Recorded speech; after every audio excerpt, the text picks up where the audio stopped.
Welcome to Midwan Career Institute. Today we start with new chapter, class 11th, motion in straight line. Chapter number 3rd, motion in straight line.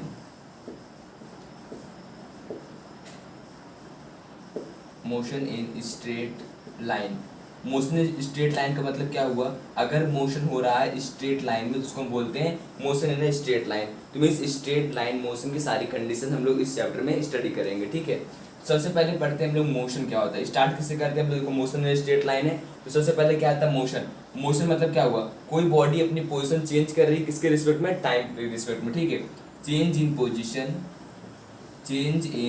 Position of object. Object की position change होना किस पे respect में? With respect to time. With respect to time. Time की respect अगर position change हो रही है किसी भी ऑब्जेक्ट की, उसको हम क्या बोलेंगे? वहां पे मोशन हो रहा है. ठीक है, अब इसमें आता है क्या मेन इस चैप्टर में करना क्या है? मैकेनिक्स. अगर बात करते हैं इसका मैकेनिज्म क्या है, तो एक ऐसी ब्रांच फिजिक्स में जहां हम लोग बॉडी के रेस्ट और मोशन पोजीशन में स्टडी करते हैं. ठीक है, तो रेस्ट और मोशन पोजीशन दो पार्ट होता है. ठीक है, दो पार्ट में स्टडी करेंगे. एक होता है रेस्ट, एक होता है मोशन. दो पार्ट में इस चैप्टर को हम लोग कंप्लीट करेंगे. जब बॉडी रेस्ट में होगी और जब मोशन में होगी उस अलग कंडीशन में कौन कौन से टर्म्स आएंगे उसके बारे में पढ़ेंगे. सबसे पहले अगर हम बात करते हैं डिफिनेशन ऑफ रेस्ट, क्या होगा? Rest, an object is said to be rest if it does not change its position with respect to time और सराउंडिंग और विद द पैसेंजर. मीन्स अब समझना है इस चीज को. रेस्ट मतलब क्या हुआ? अगर हमने क्या मोशन क्या होगा? अगर पोजीशन टाइम के रिस्पेक्ट में चेंज हो रहा है. अगर पोजीशन टाइम के रिस्पेक्ट में चेंज नहीं हो रहा है तो उसको हम क्या बोलेंगे? वो ऑब्जेक्ट रेस्ट में है. ठीक है, एग्जांपल के लिए कोई मान लो कोई ऑब्जेक्ट किसी टेबल पे रखा हुआ है, वो रेस्ट में होगा. A book lying on the table. Next motion क्या होता है? मोशन मतलब हो रहा है कि पोजीशन चेंज होगा टाइम के रिस्पेक्ट में. ठीक है, रेस्ट और मोशन तो एक दूसरे के रिलेटिव टर्म है, लेकिन अगर इसके बेसिस करते किस बेसिस पे हम बताते कोई रेस्ट में है या फिर मोशन में है, तो वो डिपेंड करता है उसका ओरिजिन पॉइंट. क्या डिपेंड करता है? उसका ओरिजिन पॉइंट माना जाता है. ओरिजिन या फिर जिसको हम क्या बोलते हैं? रेफरेंस बोलते हैं. ठीक है, किसके बेसिस पे देखा जा रहा है? ऑब्जेक्ट रेस्ट में होगा या फिर मोशन में होगा. एग्जाम्पल के लिए एक कंडीशन लेते हैं. एक आदमी ट्रेन के अंदर है. ठीक है, एक आदमी है वो ट्रेन के अंदर बैठा हुआ है. ये आदमी बना हुआ है, वो ट्रेन के अंदर बैठा हुआ है. यहाँ ट्रेन के अंदर बैठा हुआ है. यहाँ पे एक आदमी यहाँ पे भी है. ठीक है, अब देखो ना, इसके एक पड़ोसी भी बैठा हुआ है. ठीक है, इसके रिस्पेक्ट में ये आदमी क्या होगा? इसके रिस्पेक्ट में ये आदमी क्या होगा? रेस्ट में होगा. ठीक है, ये आदमी जो रोड के बाहर खड़ा हुआ, ट्रेन उसके सामने से पास हुई, उसके रिजल्ट में ट्रेन अगर मोशन में है तो ऑब्जेक्ट भी तो मोशन में होगा उसके लिए. मीन्स ये क्या, इसकी पोजीशन चेंज हो रही है तो ऑब्जेक्ट भी इसके लिए क्या हो रहा है? एक टाइम से लेकर के एक पोजीशन से लेकर के दूसरे पॉइंट तक जा रहा है. मीन्स ये ऑब्जेक्ट क्या हुआ? मोशन में है. तो कंडीशन बदलेगी. मीन्स पॉइंट ऑफ रेफरेंस या ओरिजिन बहुत मायने रखता है किस बेसिस पे तुम उसको देख रहे हो. ठीक है, अब देखो इसका ओरिजिन पॉइंट क्या? ये बाहर से देख रहा था. अगर ये इसको देखेगा तो इसके रिस्पेक्ट में ये रेस्ट में है, लेकिन इसके रिस्पेक्ट में क्या होगा? ये मोशन में है. तो मीन्स ओरिजिन और रेफरेंस पॉइंट बहुत मायने रखता है कि किस बेसिस पे मेजर कर रहे हैं. अगर मान लो क्वेश्चन एमसीक्यू पे बनता है तो वो ओरिजिन पॉइंट देगा, किस ओरिजिन पॉइंट से उस ऑब्जेक्ट को देखा जा रहा है. ठीक है, तो समझ में आ गया किस रेस्ट हम लोग किसी भी ऑब्जेक्ट को रेस्ट देख के नहीं बता सकते. ठीक है, और उससे अगर कोई कहता है कि बताओ इस समय ये ब्लैक बोर्ड रेस्ट में है मोशन में है, तो बोलो उससे ओरिजिन पॉइंट बताओ मुझे. ओरिजिन क्या है? किस बेसिस पे उसको देख रहे हो? कहाँ से एंगल क्या है देखने का? ठीक है, उस बेसिस हम डिफाइन करेंगे वो रेस्ट में होगा या फिर मोशन में होगा. आगे समझ में. नेक्स्ट, अब चैप्टर की स्टार्टिंग करते हैं हम लोग. चैप्टर में क्या सबसे पहले आता है कि ऑब्जेक्ट अगर पोजीशन को चेंज करेगा. ठीक है, डिफिनेशन क्या थी मोशन की? Change in position of object with respect to time. अगर पोजीशन चेंज हो रहा है मींस ऑब्जेक्ट यहाँ से लेकर के एक पॉइंट से लेकर के दूसरे पॉइंट तक जा रहा है. अगर एक पॉइंट से ऑब्जेक्ट दूसरे पॉइंट पे जा रहा है तो वहाँ क्या क्या कंडीशन हो सकती है? या तो डिस्टेंस होगा या तो डिस्प्लेसमेंट होगा. तो हम स्टार्ट करने वाले हैं नए टर्म, डिस्टेंस एंड डिस्प्लेसमेंट. पहले समझेंगे डिस्टेंस क्या होता है, उसके बाद displacement. So start with distance and displacement. Distance सबसे पहले स्टार्ट करते क्या होता है? अगर हम बात करते हैं डिस्टेंस, इसकी डिफिनेशन की, तो डिस्टेंस की डिफिनेशन होती है total path length covered by object. तो इसको लिख सकते हैं टोटल पाथ लेंथ. पाथ की जितनी डिस्टेंस होगी या जितनी लेंथ होगी वो क्या कहलाएगा? वो डिस्टेंस के इक्वल होगा. ठीक है, अब एग्जांपल के लिए हम एक एग्जांपल ऐसे रफली ड्रॉ कर लेते हैं. एक कंडीशन मान लेते हैं, ये कंडीशन है, ये ए पॉइंट है, ये बी पॉइंट है और ये सी पॉइंट है. तो अगर हम पूछते एक ऑब्जेक्ट ए से लेकर के गया बी, बी से लेकर के गया सी, सी से लेकर वापस ए पे आ गया, तो उसकी डिस्टेंस क्या हो? क्या बोलोगे? A B plus B C और plus C A overall distance हो जाएगी इस ऑब्जेक्ट की, ठीक है।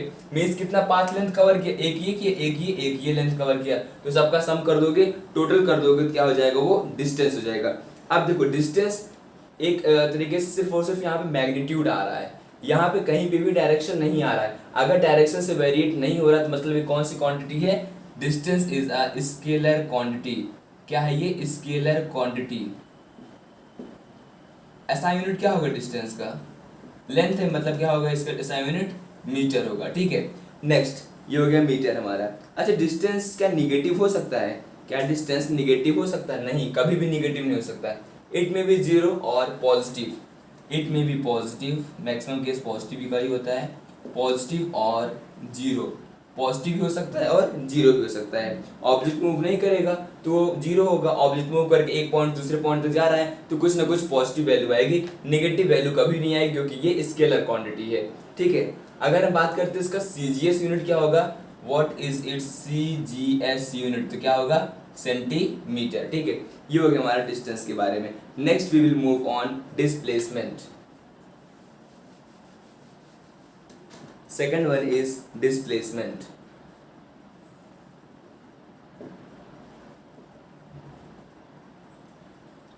डिस्प्लेसमेंट सबसे पहले डिफिनेशन स्टार्ट करते हैं, ठीक है। डिस्प्लेसमेंट डिफिनेशन क्या होगी, shortest distance covered by an object या straight line motion. Shortest distance जो होगी उसको हम क्या बोलेंगे, shortest distance from initial to final point, ठीक है। शॉर्टेस्ट डिस्टेंस जो भी होगी। अच्छा एग्जांपल अभी हम लेते हैं, एक हमने एग्जांपल लिया, मान लो वही वाला एग्जांपल सेम कंटिन्यू कर लेते हैं, ठीक है, समझ में आ जाएगा। ए पॉइंट है, यहाँ पे बी पॉइंट लिए थे, यहाँ पे सी पॉइंट। अगर हम पूछते हैं टोटल डिस्प्लेसमेंट यहाँ पे कितना होगा, तो कितना बोलेंगे हम लोग, अगर बॉडी ए से लेकर के फिर वापस ए पर आ गई, हम बोलेंगे ए से बी गया, बी से सी गया, बॉडी ए से बी गया, बी से सी गया, फिर सी से ए वापस पे आ गया उसी पे। तो इसका मतलब क्या, डिस्प्लेसमेंट का final minus initial, final distance minus initial distance, final पे भी वही था, इनिशियल पे भी वही था, तो डिस्प्लेसमेंट क्या हो जाएगा, जीरो के इक्वल हो जाएगा, ठीक है। अगर हम उसी पाथवे से निकले और उसी पाथ पे वापस आ गए, उसी पॉइंट पे वापस आ गए, तो डिस्प्लेसमेंट उस केस में जीरो हो जाएगा, क्योंकि डिस्प्लेसमेंट क्या होता है, फाइनल माइनस इनिशियल। जब इनिशियल और फाइनल पॉइंट ही सेम होगा तो ऑब्जेक्ट कितना कवर करेगा डिस्प्लेसमेंट, वो जीरो के इक्वल हो जाएगा। अगर हम बात करते हैं इसकी एसआई यूनिट की, एसआई यूनिट क्या होगा इसका, ये भी एक तरीके से लेंथ है, और लेंथ के एसआई यूनिट क्या होता है, मीटर। सीजीएस यूनिट इसका क्या होगा, सेंटीमीटर, सीजीएस यूनिट क्या होगा, सेंटीमीटर। अब बताओ मुझे ये स्केलर क्वांटिटी होगा या फिर वेक्टर क्वांटिटी होगा, जरा सोचना। यहाँ पे डिस्टेंस से वेरिएशन हो रहा था, ऑब्जेक्ट यहाँ से निकला, यहाँ से वापस इसी पे आ गया, मींस डिस्टेंस डायरेक्शन चेंज हुआ। अगर डायरेक्शन यहाँ पे चेंज हो रहा है इसका मतलब ये कैसी क्वांटिटी है, ये वेक्टर क्वांटिटी है। तो स्केलर क्वांटिटी क्या होती है, जहां पर सिर्फ और सिर्फ मैग्नीट्यूड होता है। वेक्टर कौन सी होती है, जहां पर मैग्नीट्यूड और डायरेक्शन दोनों होता है। ये कैसी क्वांटिटी है, वेक्टर क्वांटिटी है, ठीक है। ये हो गया हमारे इसके बारे में। अच्छा क्या डिस्प्लेसमेंट पॉजिटिव, निगेटिव और जीरो तीनों कंडीशन को अप्लाई करता है, बताओ। डिस्प्लेसमेंट क्या पॉजिटिव भी हो सकता है, जीरो भी हो सकता है और निगेटिव हो सकता है, तो हाँ तीनों हो सकता है। इट में भी पॉजिटिव और जीरो और निगेटिव तीनों के हुए, क्योंकि ये कैसी क्वांटिटी है, ये वेक्टर क्वांटिटी है, ठीक है। और डिस्प्लेसमेंट की बात करते हैं, displacement is not dependent on the choice of origin. Origin की चॉइस डिपेंड नहीं करता, मेन उसको पाथ से ही मतलब होता है, ठीक है, किस पाथ पे उसको कवर किया जा रहा है। इसलिए हम लिखते हैं अगर डिस्टेंस x1 कवर कर रहा है और x2 डिस्टेंस कवर हो रही, हम क्या लिखते हैं, x2 minus x1 is the displacement, ठीक है। चलो अब एग्जांपल लेके हम समझते हैं इसके बारे में। कुछ और पॉइंट्स पर लेते हैं पहले डिस्प्लेसमेंट बारे में। Displacement of an object between two point is the unique path that take a body from its initial to final position. अगर पॉजिटिव डिस्प्लेसमेंट हो रहा है तो पाथ कभी भी रिपीट नहीं होगी, एक यूनिक पाथ पे ही मोशन होगा। नेक्स्ट पॉइंट है displacement of an object between to position does not give any information regarding the shape of actual path. हम कह रहे हैं ऑब्जेक्ट ए से लेकर के बी तक जा रहा है, ऑब्जेक्ट ए से लेकर के सी तक जा रहा है, सी यहाँ पे लेते ए से लेकर के सी तक जा रहा है, ठीक है। अब हम इसको देख के नहीं बता सकते ऑब्जेक्ट आगे से ऐसे कर्व होके गया है, इसका मतलब क्या हुआ, ए टू सी यही मोशन हुआ कि नहीं हुआ, स्ट्रेट लाइन मोशन हुआ। इसको इस पाथ से मतलब नहीं है कि ए से बी जाना है, बी से फिर सी, इसको ए से सी से ही मतलब है। मीन्स हम डिस्प्लेसमेंट से कभी भी एक्चुअल पाथ को नहीं बता सकते कि एक्चुअल पाथ कितना होगा, and the displacement is vector quantity, ठीक है। चलो दोनों का कुछ रिलेशन देखते हैं, डिस्प्लेसमेंट और डिस्टेंस का।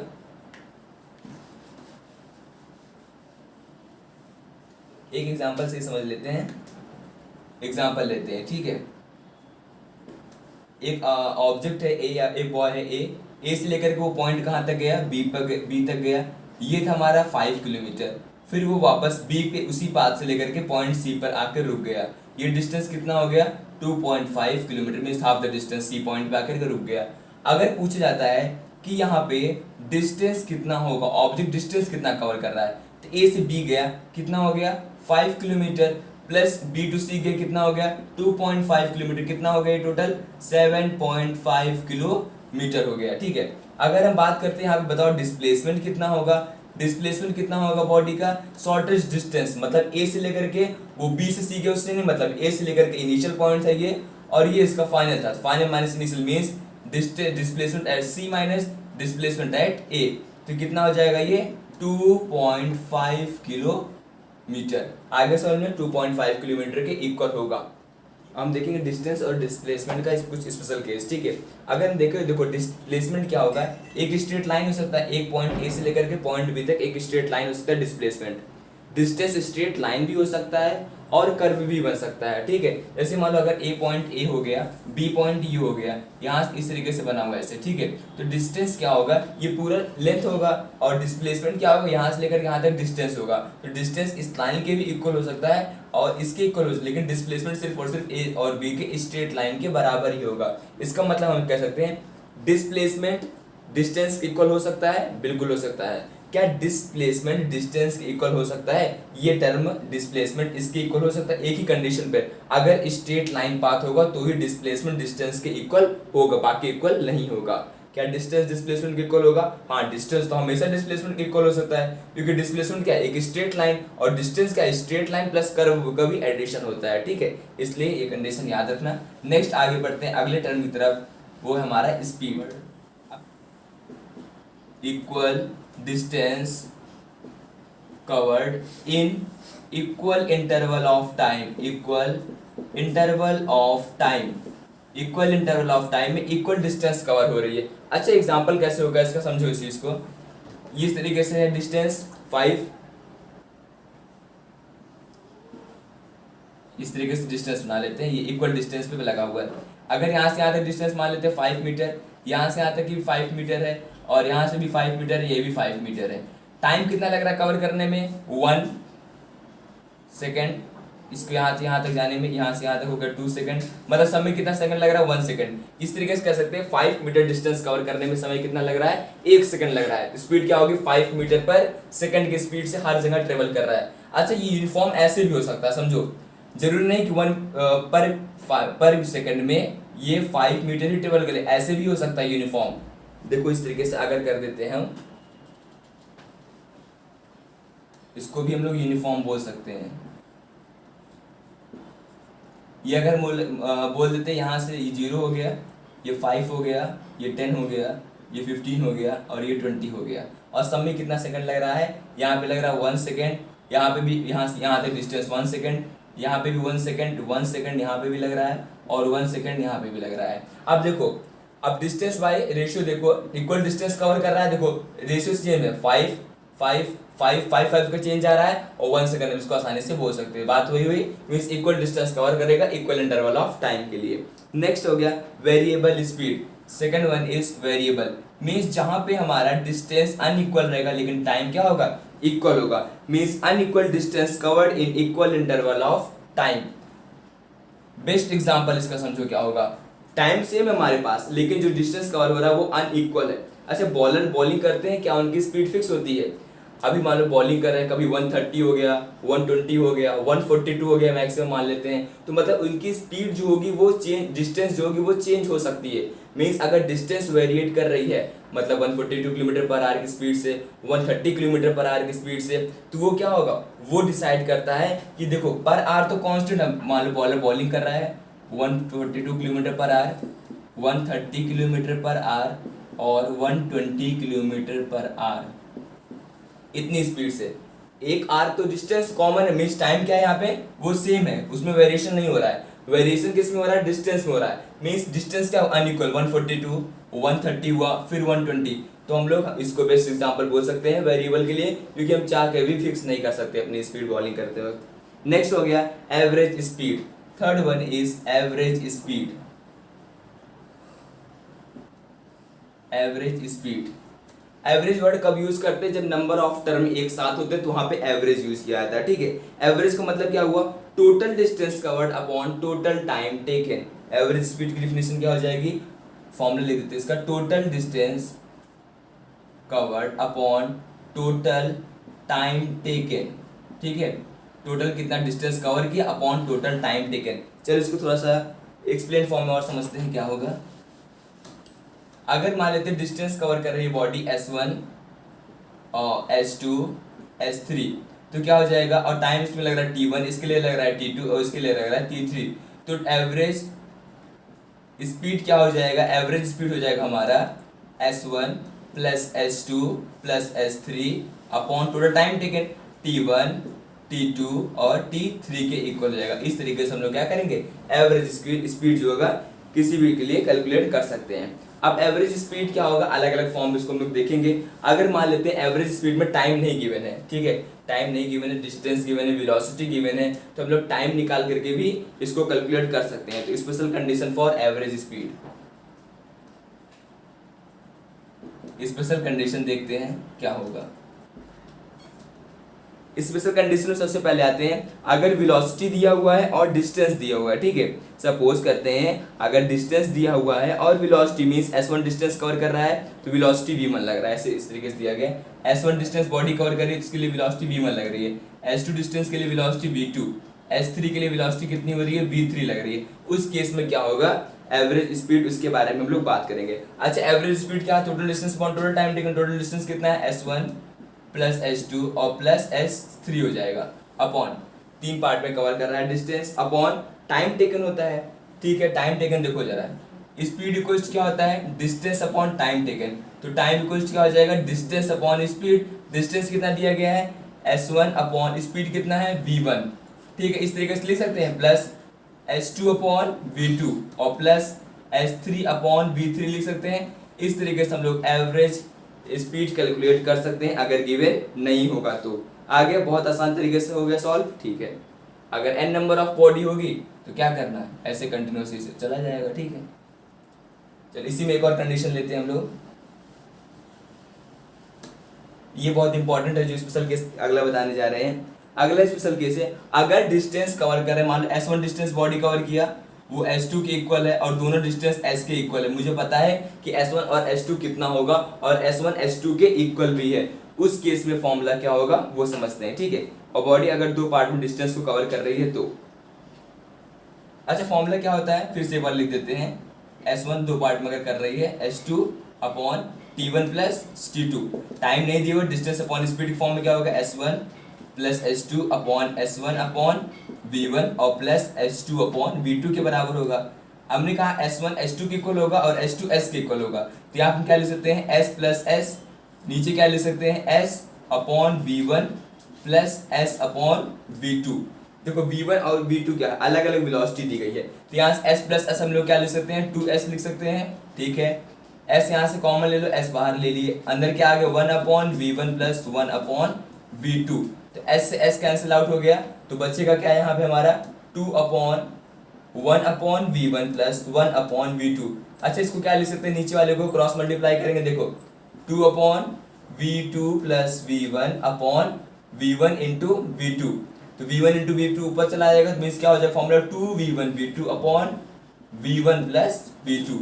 ये किसका फॉर्मूला होगा, अगर डिस्टेंस दो पार्ट में कंप्लीट हो रही है और दोनों पार्ट को जो डिस्टेंस मुझे पता है कितना होगा और दोनों एक दूसरे के इक्वल होगा, तो उस केस में सिर्फ वेलोसिटी हमको चाहिए, डिस्टेंस से फिर मतलब नहीं, क्योंकि डिस्टेंस आपस में कट जाएगा। ये कंडीशन समझ में आ गया, बहुत इंपॉर्टेंट है। डायरेक्टली हम लोग कर सकते हैं, वेलोसिटी लिखना, v1 इंटू v2, 2 से मल्टीप्लाई करना और वेलोसिटी का सम कर देना, ठीक है। चलो आगे बढ़ते हैं अब वेलोसिटी की तरफ।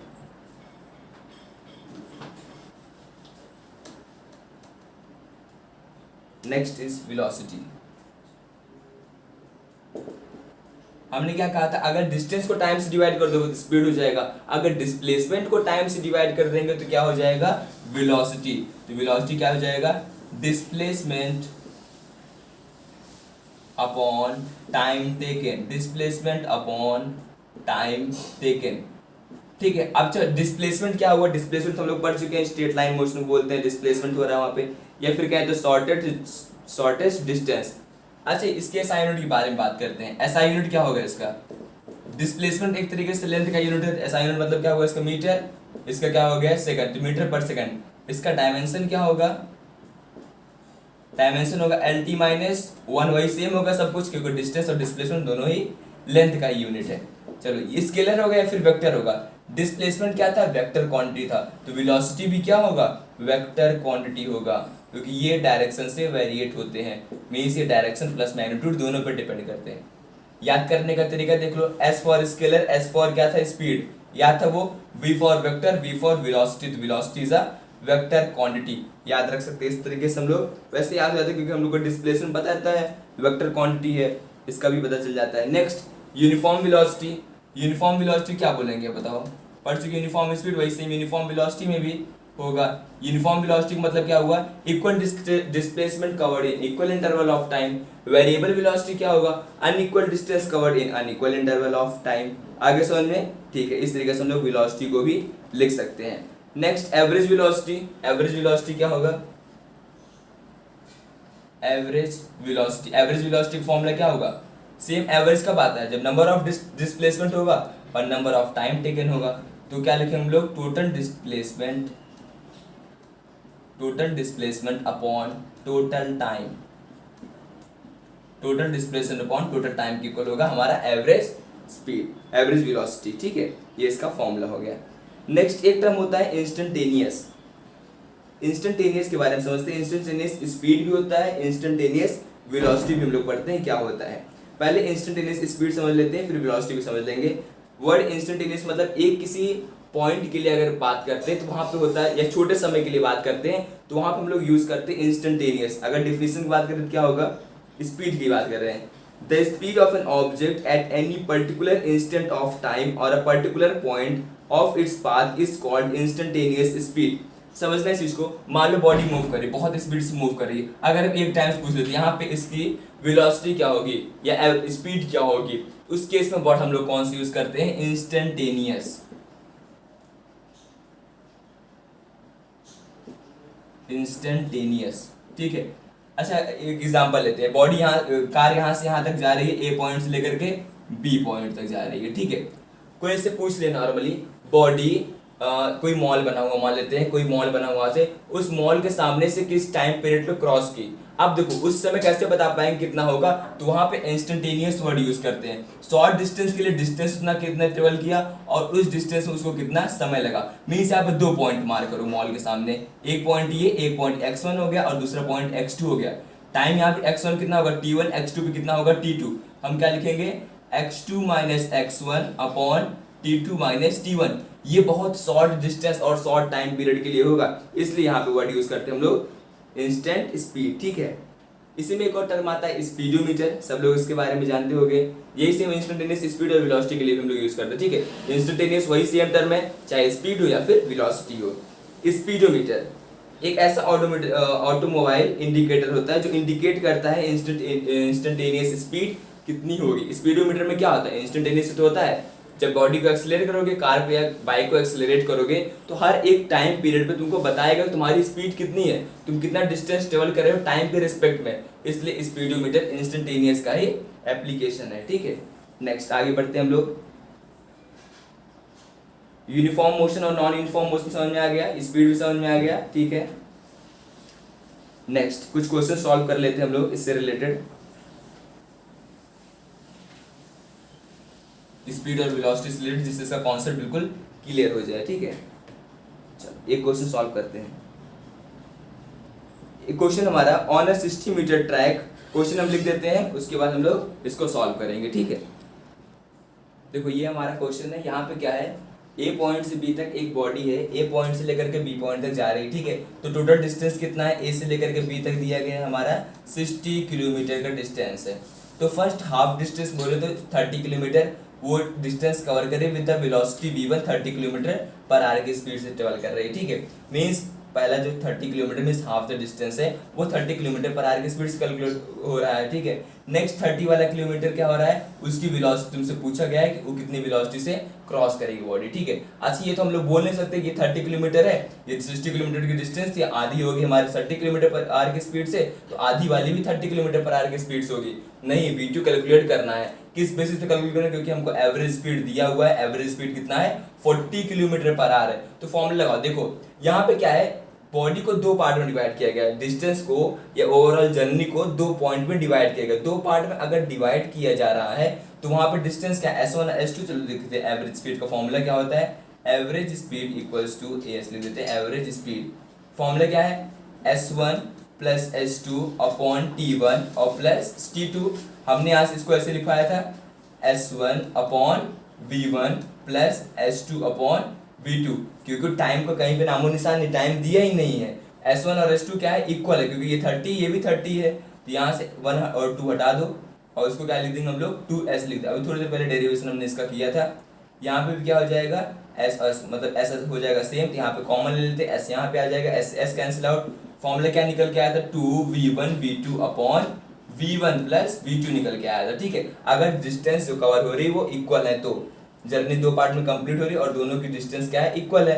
अब देखो V1 दिया गया, V2 कैलकुलेट करना है, एवरेज स्पीड दिया हुआ है, एवरेज स्पीड कितना दिया हुआ 40 इक्वल्स टू 2 मल्टीप्लाई V1 कितना दिया गया 30, V2 हमको निकालना ही है, अपॉन V1 कितना दिया गया है 30 और प्लस क्या हो जाएगा V2 कैलकुलेट ही करना है कितना होगा। चलो इसको कैलकुलेट करते हैं कितना होगा।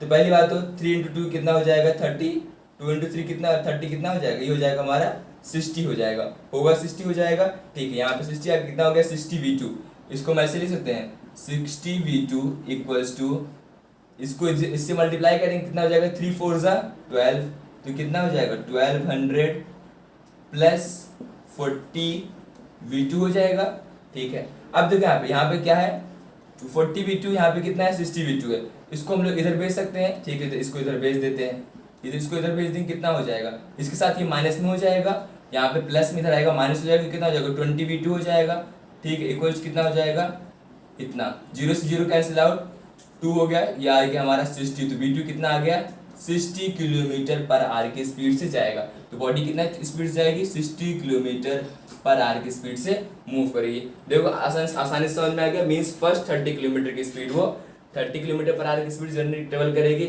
नेक्स्ट 30 किलोमीटर की जो स्पीड होगी या वेलोसिटी होगी वो 60 किलोमीटर पर आवर की होगी। चलो आगे एक और डिस्कस करते हैं, एक और पॉइंट। अगर देखो अगर बॉडी 3 पार्ट में, यहाँ 2 पार्ट के लिए समझ में आ गया क्या फॉर्मूला होगा, अगर बॉडी 3 पार्ट में डिस्टेंस जर्नी को ट्रेवल कर रही है 3 पार्ट में और तीनों का डिस्टेंस इक्वल हुआ तो उसके लिए एवरेज स्पीड का फॉर्मूला क्या होगा, चलो कैलकुलेट करते हैं।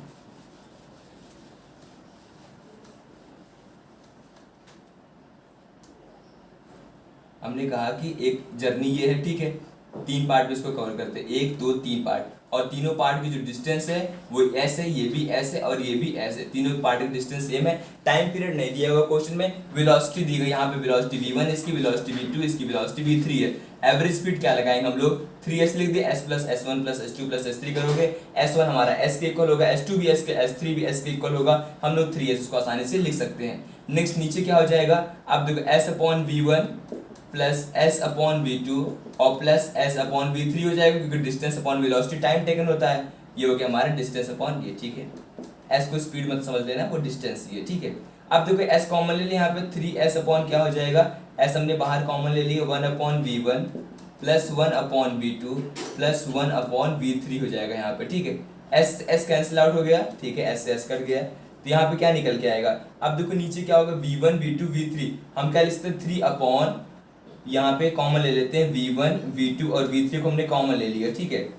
ऊपर V1 के यहाँ क्या हो जाएगा V2 V3 plus V1 V3 plus V1 V2, ये हो जाएगा, ये टर्म क्या हो जाएगा ऊपर आ जाएगा, तो फॉर्मूला क्या हो जाएगा एवरेज स्पीड का फॉर्मूला हो जाएगा, देखो क्या होगा, इसको ऊपर भेज दो 3 V1 V2 V3 upon V2 V3 V1 V3 और V1 V2, आगे समझ में देखो कितना आसानी से हो गया, ठीक है। इसके लिए फॉर्मूला आया है, अगर कोई बॉडी एक जर्नी ट्रेवल कर रही है एक पॉइंट से A से लेकर B तक तीन पार्ट में और तीनों का डिस्टेंस इक्वल है और वहां पर टाइम पीरियड नहीं दिया हुआ, सिर्फ और सिर्फ वेलोसिटी दी गई है और सभी वेलोसिटी अलग अलग है v1 v2 और v3, उसके लिए फॉर्मूला क्या होगा, उसके लिए फॉर्मूला ये होगा average speed equals to 3 v1 v2 v3 upon v2 v3 plus v1 v3 और प्लस v1 v2, ये इसके लिए हो जाएगा फॉर्मूला।